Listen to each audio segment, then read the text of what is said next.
Bonjour Grégoire. Bonjour Laurent. Alors ça y est, on connaît le prochain adversaire en Coupe de la Ligue du PSG. Monaco, voilà, ce sera la même affiche que l'an dernier. Hein. Bah oui. Voilà, les Monégasques qui pourront prendre leur revanche parce qu'ils avaient été battus par ces Parisiens. Je vous propose de regarder les buts hier soir de l'ASM. Regardez ces Monégasques dans leur stade Louis II. Monaco qui accueillait Montpellier. Un certain rencontre, Falcao a été titularisé, bien heureusement pour les hommes du Rocher. Il ouvre le score à la 15e minute.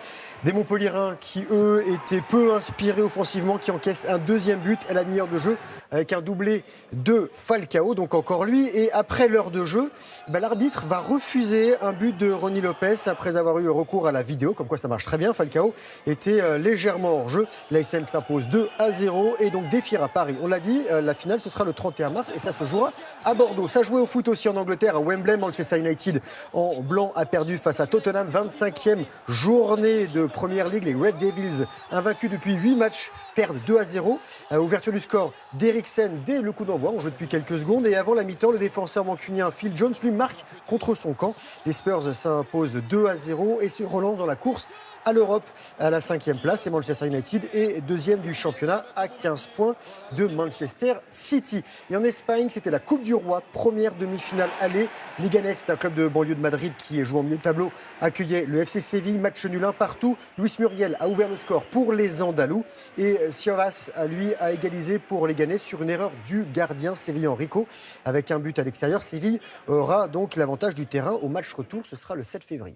En Angleterre, ce sont les footballeurs français qui font parler d'eux, avec Giroud qui part à Chelsea, entre autres. Il y a eu du basket européen. Oui, alors, je ne vous montrerai pas les images de Monaco qui gagnent parce que les images n'étaient pas très belles techniquement, donc je préférais vous mettre... C'est un choix. Voilà, c'est un choix. Mais pour vous dire quand même que Monaco domine. On l'a vu en foot là et ça se passe bien en basket avec une 13e victoire en Ligue des Champions face à Muriès. Et les Chalonnais, eux, en revanche, ils ont perdu. Toujours dans cette Ligue des Champions. Regardez, Ligue des Champions donc avec Chalon qui est en jaune ici, qui enregistre sa 4e défaite d'affilée. C'est Chalonnais qui était opposé au club espagnol de Tenerife qui s'impose 82-62. Et 6e sur 8 dans cette compétition. Chalon doit désormais se concentrer sur le championnat de France car Chalon est dernier. Autre compétition européenne, c'est l'Eurocoupe. Villeurbanne en blanc avait l'occasion de valider son billet pour les playoffs. Occasion ratée. L'Asvel battu chez les Russes de Lunds Kazan 83-77.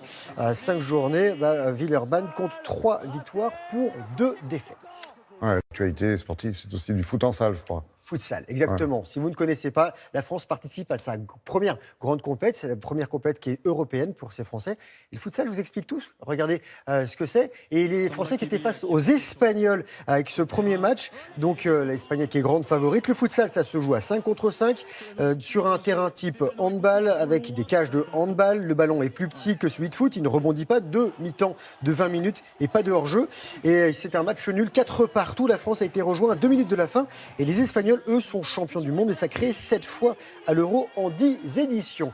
Et pour terminer, une course à pied, pas comme les autres. Ça se passait à Valmorel en Savoie, la Spartan Race, la plus musclée des courses à obstacles de distance. 6 km avec une vingtaine d'obstacles, 13 avec 30 difficultés, près de 1000 mètres de dénivelé. Et il faut savoir courir, mais aussi grimper, sauter, porter, tirer, viser. Et si vous ne réussissez pas, vous avez une pénalité, des burpees. Alors pour ceux qui ne connaissent pas les burpees, c'est une sorte de pompe claquée. Ça fait mal pour l'avoir testé. 3 Français chez les hommes sur les podiums et une Française, elle s'appelle Romy May chez les dames. Et une petite info, il y a un concurrent anglais qui lui voulait rejoindre l'aéroport de Lyon-Saint-Exupéry. Il l'a fait à pied sur l'autoroute, sur 70 km, il s'est fait choper par la police. Voilà, comme quoi il n'était pas fatigué après l'épreuve.